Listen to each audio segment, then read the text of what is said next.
Om Swastiastu.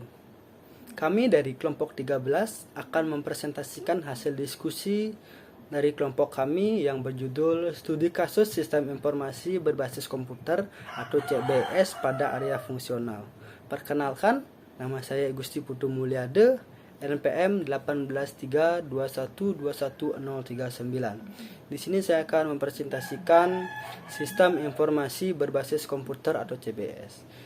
Sistem informasi berbasis komputer atau CBS mengandung arti bahwa komputer memainkan peranan penting dalam sebuah sistem informasi. Secara teori, penerapan sebuah sistem informasi memang tidak harus menggunakan komputer dalam kegiatannya. Tetapi pada praktiknya tidak mungkin sistem informasi yang sangat kompleks itu dapat berjalan dengan baik jika tanpa adanya komputer. Maka dari itu diharapkan dengan adanya CBS dapat menghasilkan informasi yang berkualitas sehingga tujuan dari organisasi atau user dapat tercapai secara efisien dan efektif dengan hasil yang maksimal. Proses yang optimal dan ada 5 hal pokok yang merupakan manfaat dari sistem informasi dalam pengendalian manajemen organisasi.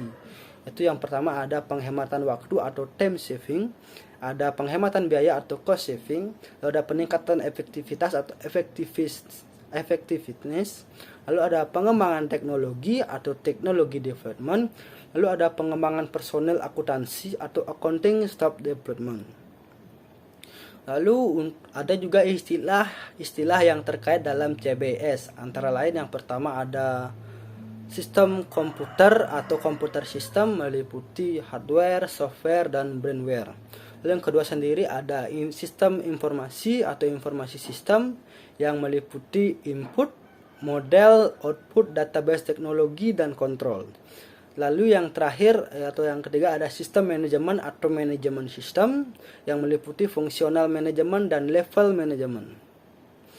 Lalu ada juga evolusi mengenai CBS. Usaha penerapan komputer dalam berbagai bidang terus berkembang sesuai dengan perkembangan telekomunikasi dan teknologi informasi.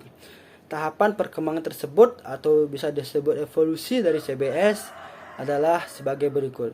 Baik, sekian presentasi dari saya untuk evolusi dari CBS akan dilanjutkan oleh teman saya. Bye-bye. Baik, di sini saya akan melanjutkan presentasi dari teman saya. Sebelumnya, perkenalkan nama saya Ikadik Alid Arianto, MPM 1832121056. Yang selanjutnya itu yang pertama ada fokus pada data, yang kedua ada fokus baru pada informasi atau SIM, yang ketiga fokus revisi pada pendukung keputusan, yang keempat fokus sekarang pada komunikasi, kemudian yang kelima ada fokus potensi pada konsultasi atau sistem pakar.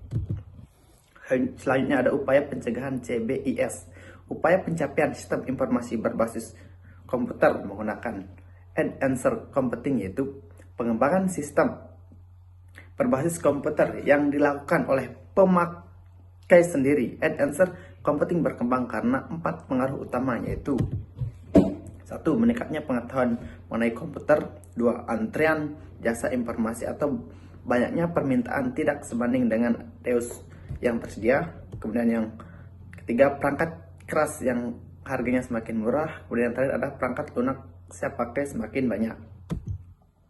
Contoh aplikasi sistem informasi berbasis komputer.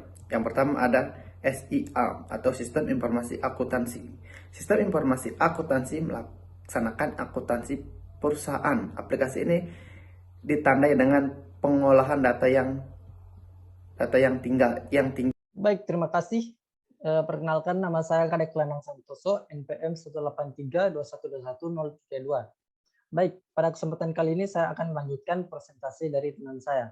Selanjutnya, yang kedua adalah SIM, Sistem Informasi Manajemen. Sistem berbasis komputer yang menyediakan informasi bagi pemakai dengan kebutuhan yang serupa dan integrasi manusia atau mesin, guna menyediakan informasi untuk mendukung fungsi operasional manajemen dan pengambilan keputusan pada suatu organisasi. Yang ketiga, SPK atau Sistem Penunjang Keputusan.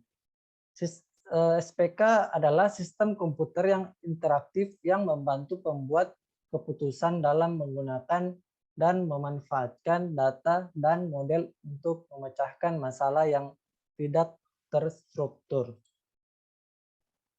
Selanjutnya yang keempat, otomatis kantor atau office automation.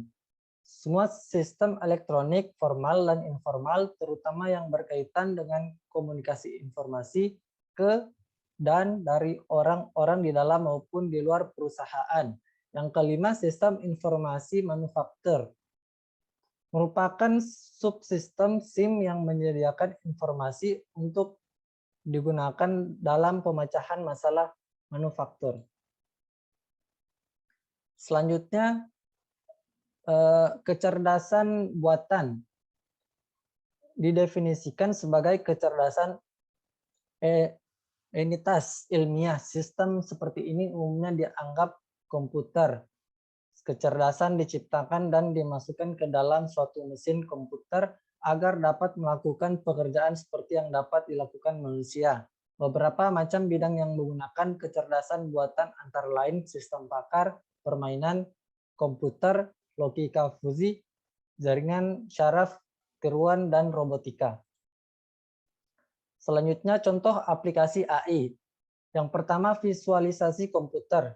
Kecerdasan buatan pada bidang visualisasi komputer ini memungkinkan sebuah sistem komputer mengenali gambar sebagai input, seperti contoh mengenali pola-pola gambar.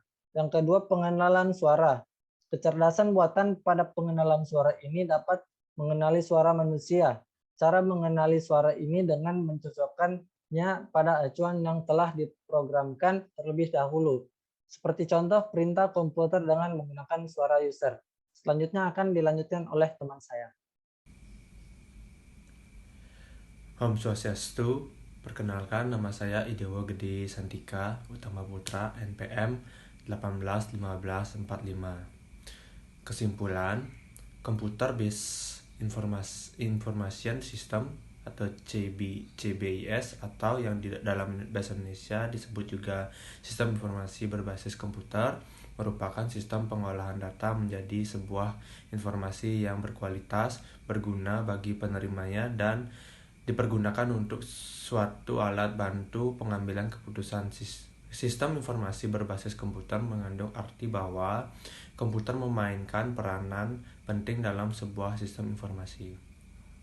Sistem pakar yaitu suatu sistem berbasis komputer atau suatu program komputer yang dirancang yang menggunakan pengetahuan, fakta, dan teknik penalaran dalam memecahkan dan menyelesaikan masalah, di mana suatu sistem tersebut bisa menyamai atau meniru penalaran dan keahlian seorang pakar. Sistem pengambilan keputusan. Mengambil atau membuat keputusan adalah suatu proses yang dilaksanakan orang berdasarkan pengetahuan dan informasi yang ada padanya. Pada saat tersebut dengan harapan bahwa suatu terjadi, keputusan dapat diambil dari alternatif keputusan yang ada. Kemudian informasi tersebut diolah dan disajikan dengan sistem penunjang keputusan. Adapun informasi terbentuk dari adanya data yang terdiri dari bilangan dan terms yang disusun, diolah dan disajikan dengan dukungan sistem informasi manajemen. Kecerdasan buatan didefinisikan sebagai kecerdasan entitas ilmiah. Sistem seperti ini umumnya dianggap komputer. Kecerdasan diciptakan dan dimasukkan ke dalam suatu mesin atau komputer agar dapat melakukan pekerjaan seperti yang dapat dilakukan manusia. Sekian dari presentasi kami. Saya ucapkan terima kasih. Om Santi Santi.